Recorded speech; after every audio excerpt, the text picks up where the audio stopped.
In a train station in London, train guard Joe is finishing his shift. When he reaches his locker, he finds a letter saying he didn't get the promotion he applied for. As he furiously crumples the paper, the supervisor comes by to ask Joe to cover the night shift because the night guard is sick. At first Joe wants to say no but ends up accepting when he notices his crush Ellen will be tonight's trolley girl. After the train takes off, Joe begins inspecting all the passengers' tickets. Most of them take it well and show it to him, but many passengers get annoyed and treat Joe poorly for doing his job. A woman drops her cane and when Joe helps her, he gets startled by a sudden growl, but it's just the lady's dog.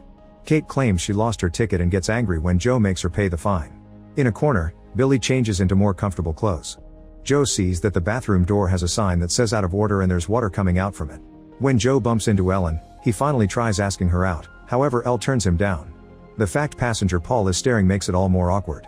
For the next few hours, the train continues to travel peacefully under the rain and the full moon, with passengers getting off at each station until only a few are left. When it reaches the woods, a loud screech suddenly echoes in the cars and the train stops. Joe starts crossing the cars to learn what happened and sees a shadow behind a door, but when he's about to open it, he's startled by the speakers. The driver announces that they hit something on the road and asks the passengers to remain calm until they solve it. Then Joe finally opens the door and discovers Ellen's trolley fell. He tries to pick it up but can't, so Adrian ends up picking it up instead. Joe finds 2 sets of keys on the ground and is surprised to hear they both belong to Adrian. There are many passengers panicking, so Joe does his best to go around and calm them down. He also tries contacting the driver Tony on the radio but he doesn't answer, so instead he uses the speakers to ask the passengers to be patient. Meanwhile Tony has left the train to check what happened and discovers they hit a deer, which is now stuck in the wheels. He tries to pull it out but he isn't strong enough. At that moment Tony hears a noise behind him and when he turns around, a mysterious creature attacks him and begins eating him. His blood gets splattered on a window, but the rain washes it away before others can see it. On the train, Joe gets tired of waiting and uses his keys to enter the control car, only to find it empty. He then takes a look outside but doesn't see Tony there either. After telling Ellen to keep the passengers calm with some free snacks, Joe takes a longer look outside yet still finds nothing. Next Joe makes a call to the company's rescue team, who explain they're behind on schedule because the storm has been causing lots of accidents. The phone signal is poor and full of static but Joe manages to learn they'll be there in 4 hours. Afterward Joe informs the passengers of the 4-hour wait, causing them to start freaking out. When he tells them the driver has disappeared, their complaining gets worse, so Adrian has to yell to shut them up. He points out they have no signal on their phone so they should just walk to the next station to call for help. Joe tries to explain it's dangerous and he could lose his job, but the passengers team up against him and he has no choice but to agree to be their guide. After Joe unlocks the door, the group leaves by making a line and walking next to the train, unaware someone is watching from the woods. Eventually they hear something moving among the bushes so Joe and Ellen go to investigate. To their shock, they find Tony's mauled body on the ground. The duo immediately heads back and tells the passengers to get back on the train at the same time howling and growling can be heard in the distance. It takes a few seconds for Joe to unlock the door and everyone rushes aboard in fear. An elderly couple is slower than the others because of their age and when they're finally jumping in, the monster manages to bite Jenny's leg. It even shakes her up and down between the doors before the group can finally drag her inside and lock the car. Afterward Jenny is taken to a seat, where Ellen washes the wound with water and wraps it up the best she can. Billy and Matthew try looking out the window with a flashlight but they can't see anything out there. When Joe checks the door to be sure it's properly locked, the monster pounds on the train car and growls, so the group decides to be as quiet as possible. They can hear the creature's claws scratching the car and the group waits until the howling is heard far from the train to speak again. Then Joe goes to the control car to try using the train phone, but there's no signal. At that moment Billy joins him and reveals he's an engineering student. By taking a look at the controls, he can tell there's a fuel leak that caused the line to split when the train crashed. If they don't fix that, they'll never be able to move. Outside, it's shown that the train's antenna is broken, implying the creature did it. Joe explains the situation to the passengers, who begin discussing what kind of animal is their attacker. Adrian calls it a bear, but Nina points out that bears don't howl. Jenny says it wasn't an animal but something more human, however everyone thinks it's the shock talking. Suddenly they hear noises inside another car and worry that the monster may be trying to get in. Joe grabs a fire extinguisher and goes with Billy and Adrian to investigate. They carefully cross the car and discover the noise is coming from the bathroom. As Adrian gets ready to strike, Joe unlocks the door, only to see Paul fall out. It turns out he was stuck in there since before the crash. The 4 guys go back to the group and Paul is told the whole story, but instead of freaking out about the monster he's sad that he missed his stop. Sometime later they check on Jenny's wound and notice it's getting worse, she's also got a fever. Kate notices Nina is young and scared so she talks to her to comfort her with some stories about her own daughter. Suddenly the creature starts pounding on the door again and then jumps on the roof, causing the train's lights to start failing. At that moment Nina's phone gets signal and she receives a call from her mother, But as she tries to ask for help, the creature bursts in through the window. It grabs Nina by the legs and drags her out as she screams, so Kate tries to grab her hand to help her. However, Matthew drags her back because she would have been captured as well. Then they hear the beast mauling Nina on the roof and her blood can be seen on the windows. Terrified, the group rushes to hide in another car and Kate freaks out because nobody wanted to save Nina. An argument ensues until Jenny's husband Ged yells to make everyone shut up and reminds them they must work together to survive. The train has a box of tools, so the passengers start working on barricading every entry point of the car with pieces from the train itself like the seats. Time passes and everyone gets more depressed by the minute. Jenny and Kate realize they didn't know Nina's name and Jenny admits she was never able to have children even though she wanted to. In a corner, Adrian talks to Joe, explaining he has 2 sets of keys because he has a nice place for his family and a secret apartment for his naughty adventures. He believes in doing what's necessary to get by even if it isn't nice and asks Joe to team up with him to escape, leaving the weaklings behind. Before Joe can reply, Jenny pukes lots of blood and even 2 teeth. Another argument ensues on what to do, but it's interrupted when Joe notices Paul is missing. The barricade was moved and Adrian wants to put it back in place, however Joe and Billy convince him to give them a minute to find Paul. Joe goes into the other car and finds Paul stuck in the bathroom again. While Joe tries to open it, the bathroom light breaks and the beast comes inside from above to attack Paul.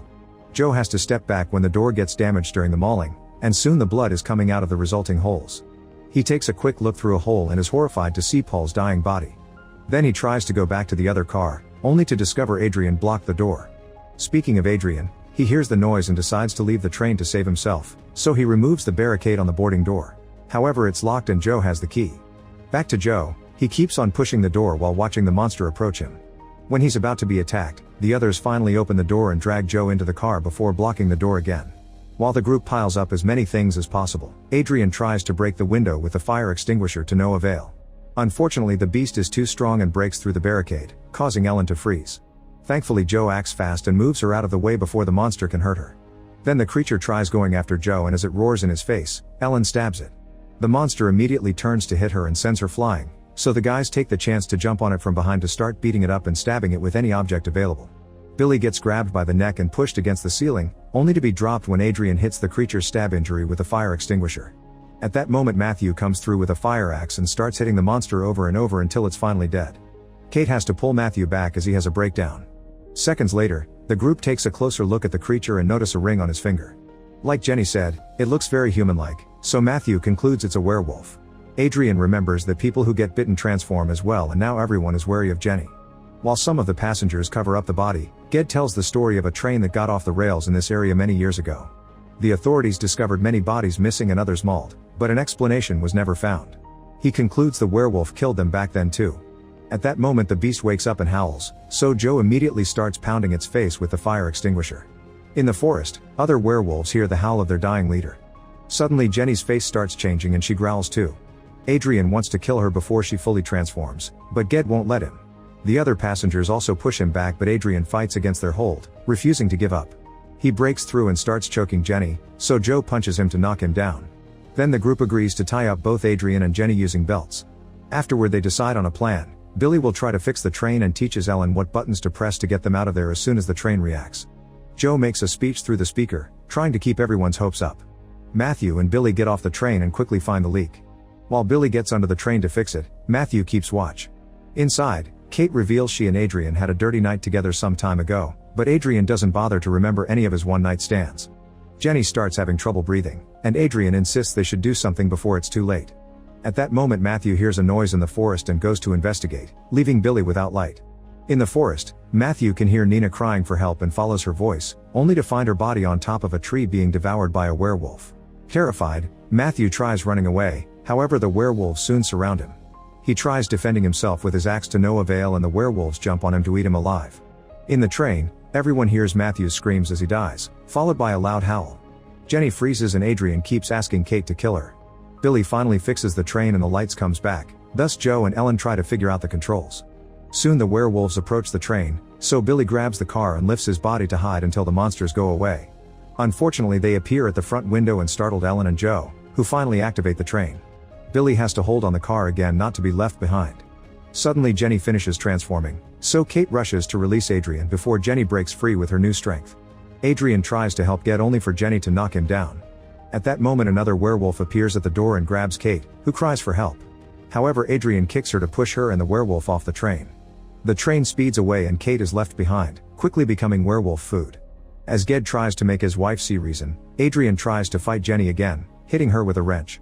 Furious, Ged punches him back before he could kill her. Then Jenny jumps on her husband and bites his neck, causing his blood to rain. While Jenny tries to go after Adrian, Billy struggles to hold on and accidentally breaks the repairs he did, causing the train to stop again. Joe and Ellen rush out of the control car and stab Jenny right before she can kill Adrian. Then an angry Joe jumps on Adrian to beat him up, but Ellen stops him. The werewolves use the chance to enter the train, so Joe and Ellen rush to lock the door. Adrian realizes he'd have a better chance to escape if one person stays behind his bait, thus he knocks down Joe. It's not enough to leave him unconscious and Joe immediately retaliates, triggering a fight. While the men struggle on the ground, Ellen grabs a piece of sharp metal and cuts Adrian until he lets go of Joe.